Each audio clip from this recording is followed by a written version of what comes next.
ఆ భాగోతం మీద కనీసం ఒక్క మంత్రి గాని ప్రభుత్వం నుంచి స్పందన కూడా లేదు. ఎందుకంటే మేము అన్ని ఆధారాలతో నిజాలు బయటపెట్టినాం కనుకనే ఆ సమాధానం లేక డైవర్షన్ టాక్టిక్స్ కోసం ఈ నోటీస్ పంపిండని అర్థమైతా ఉంది. నిన్ననే చెప్పినాం మేము, ఈ దండుపాలెం ముఠా రేవంత్ రెడ్డి కేబినెట్ ఏ రకంగా వాటాలు పంచుకోవడంలో తన్నుకుంటున్నారో అన్ని విషయాలు బయటపెట్టాం. అంటే రాబోయేటువంటి మున్సిపల్ ఎన్నికల ముందు వీళ్ళ అవినీతి బయటపడుతుందని, వీళ్ళ అవినీతి బట్టబయలైతుందని, వీళ్ళ బండారం బయటపడ్డదని ఒక డైవర్షన్ టాక్టిక్స్ కు ఇవాళ రేవంత్ రెడ్డి గారు మాకు నోటీస్ ఇచ్చారు. సరే, ఈ నోటీసులు మాకు కొత్త కాదు. తెలంగాణ ఉద్యమంలో ఆనాటి సమైక్యవాద ప్రభుత్వాలు ఎన్ని కేసులు పెట్టినా, ఎన్ని మా మీద రకరకాల ఇబ్బందులు పెట్టినా కేసీఆర్ గారి నాయకత్వంలో మేము పోరాడినటువంటి ఒక కార్యకర్తలం, ఉద్యమకారులం. ఆ గత సమైక్యవాదులనే అనేక సార్లు మమ్మల్ని అరెస్ట్ చేశారు, అనేక వందల కేసులు పెట్టినారు. ఆ రోజే మేము భయపడలేదు. ఇవాళ నువ్వు ఎందుకు నోటీస్ ఇచ్చినావు నాకు? మేము ఏమడిగినాం? నీ 6 గ్యారెంటీల సంగతి ఏంది అని అడిగినాం. నువ్వు బాండ్ పేపర్ మీద రాసిచ్చిన మహిళలకు మహాలక్ష్మి 2500 ఎప్పుడు ఇస్తావు అని అడుగుతా ఉన్నాం. నువ్వు అవ్వ తాతలకు 4000 పెన్షన్ ఎప్పుడు ఇస్తావు అని అడుగుతా ఉన్నాం. నీ యొక్క అక్రమాలు, నీ బొగ్గు కుంభకోణము, నీ పవర్ కుంభకోణము, నీ హిల్ టీపీ ఇండస్ట్రీస్ కుంభకోణము, నీ భూ కుంభకోణాలు అసెంబ్లీ వేదికగా, ప్రజావేదికగా ఎప్పటికప్పుడు నిన్ను ప్రశ్నిస్తా ఉన్నాం. సో నీ కుంభకోణాలు బయటపడుతున్నాయి. నీ వాటాల పంచాయతీలు స్వయంగా మంత్రులే ఒకరి మీద ఒకరు బయట పెట్టుకుంటుంటే నీ పరువు పోతుందని, నీ వాటాల విషయం ప్రజలకు అర్థమవుతుందని డైవర్షన్ కోసం ఈ నోటీసులు ఇస్తున్నావు. మాకు తెలియదా? ఇవాళ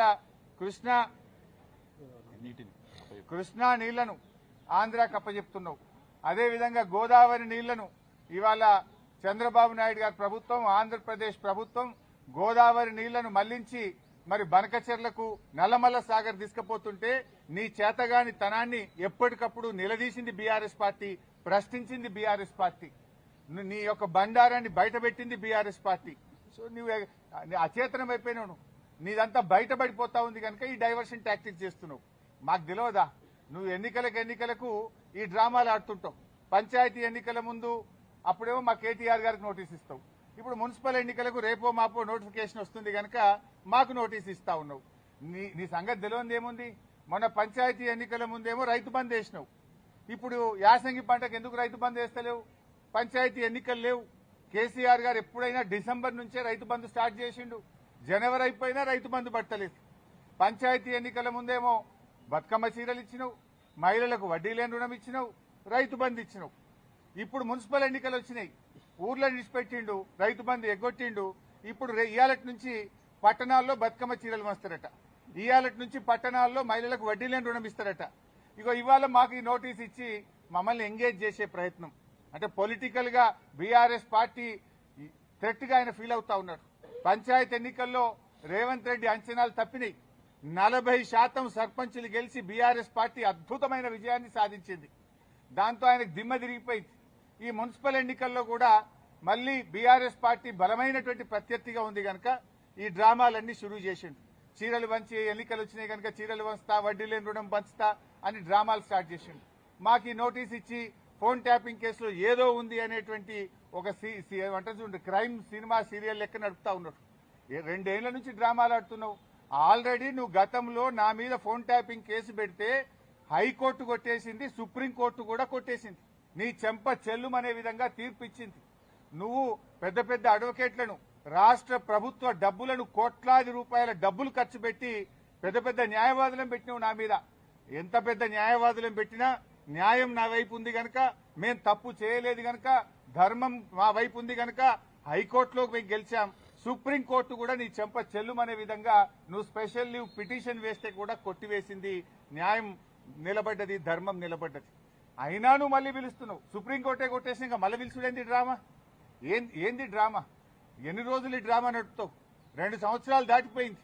అంటే ఒక కంటిన్యూస్ గా ప్రజల్ని ఎంగేజ్ చేయాలని, మీడియాను డైవర్షన్ చేయాలని, ప్రజల అటెన్షన్ డైవర్షన్ చేయాలని నువ్వు ఎంత డైవర్షన్ చేసినా నేను ఎడవం. నీ బొగ్గు కుంభకోణం గురించి నిలదీస్తూనే ఉంటాం. నువ్వు ఆంధ్రాకు అమ్ముడుపోయిన విధానాన్ని నిలదీస్తూనే ఉంటాం. ఎల్టీపీ పాలసీ ఇండస్ట్రీ కుంభకోణం గురించి నిలదీస్తూనే ఉంటాం. నీ పవర్ స్కామ్ గురించి నిలదీస్తూనే ఉంటాం. నీ యొక్క అవినీతి బాగోతాలు అన్ని కూడా బయట పెడుతూనే ఉంటాం. 6 గ్యారంటీల కోసం తెలంగాణ ప్రజల పక్షాన నిన్ను ప్రశ్నిస్తూనే ఉంటాం, నిలదీస్తూనే ఉంటాం. నేను ఈరోజు బీజేపీ కిషన్ రెడ్డి గారికి కూడా ఒక లేఖ రాస్తా ఉన్నా. కిషన్ రెడ్డి గారు, మీరే కేంద్ర బొగ్గు గనుల శాఖ మంత్రి. సింగరేణిలో 49% కేంద్ర ప్రభుత్వానికి వాటా ఉంది. సింగరేణిలో జరిగిన అవినీతి కుంభకోణాల గురించి నిన్న మీడియా సాక్షిగా బయటపెట్టినా. ఈ రోజు నీకు కూడా లెటర్ రాస్తా ఉన్నా. నువ్వు ఒకవేళ రేవంత్ రెడ్డితో కుమ్మక్కు కాకపోతే వెంటనే సిబిఐ విచారణకు నువ్వు ఆదేశించాలని చెప్పి కిషన్ రెడ్డి గారిని డిమాండ్ చేస్తూ I'm writing A open letter to Kishan Reddy. Kishan Reddy గారు, నేను అన్ని ఆధారాలు ఇవ్వడానికి సిద్ధంగా ఉన్నా. రేవంత్ రెడ్డి బావుమరిదే ఈ యొక్క కుంభకోణాన్ని ఎట్లా నడిపాడు, ఎట్లా ఈ టెండర్లన్నీ రింగు చేశాడు, మరి కోల్ ఇండియాలో గాని అదేవిధంగా వెస్టర్న్ కోల్ ఫీల్డ్స్ లో గాని గతంలో సింగరేణిలో గాని ఎప్పుడైనా -10 నుంచి -20 టెండర్లు పోతుండే.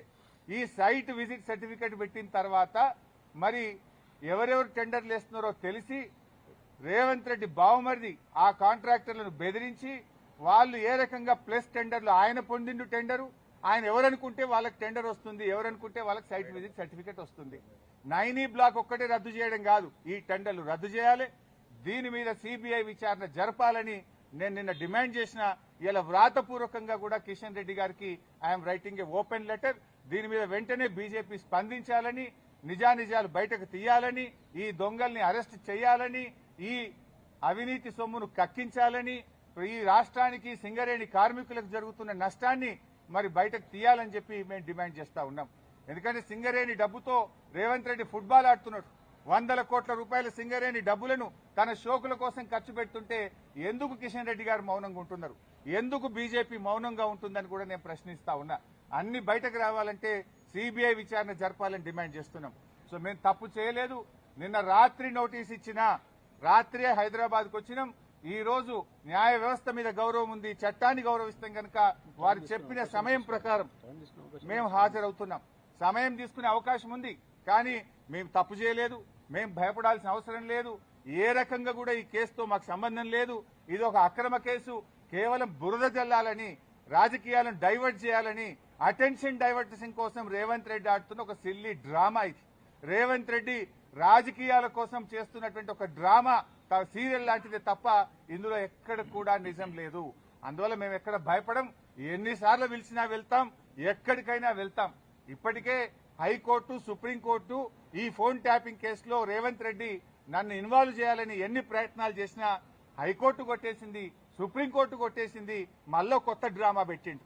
మాకు తెలుసు కేటీఆర్ గారిని ఎట్లా ఇబ్బంది పెట్టిందో మాకు తెలుసు. మా నాయకులందరినీ కూడా ఏ రకంగా ఇబ్బంది పెడుతున్నారో తెలుసు. నన్ను కూడా దాంట్లో భాగంగానే ఇబ్బంది పెడుతున్నావు.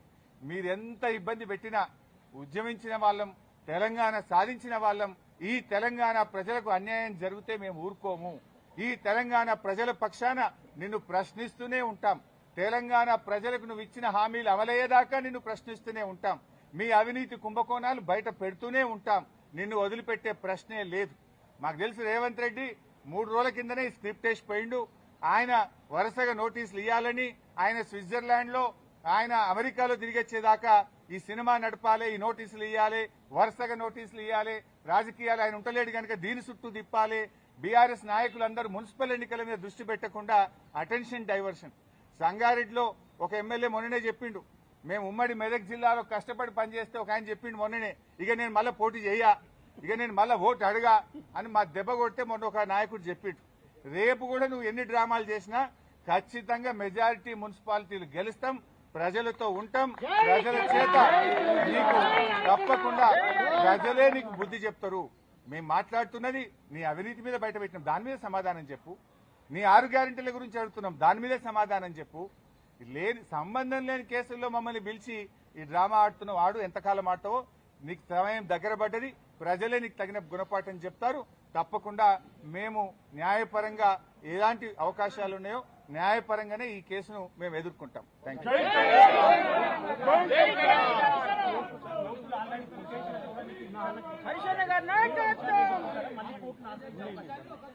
వాళ్ళు ఏం మాట్లాడతారో ఏం చెప్తారో ఇవాళ చూసిన తర్వాత నేను న్యాయవాదులతో చర్చించి తగిన నిర్ణయం తీసుకుంటాం.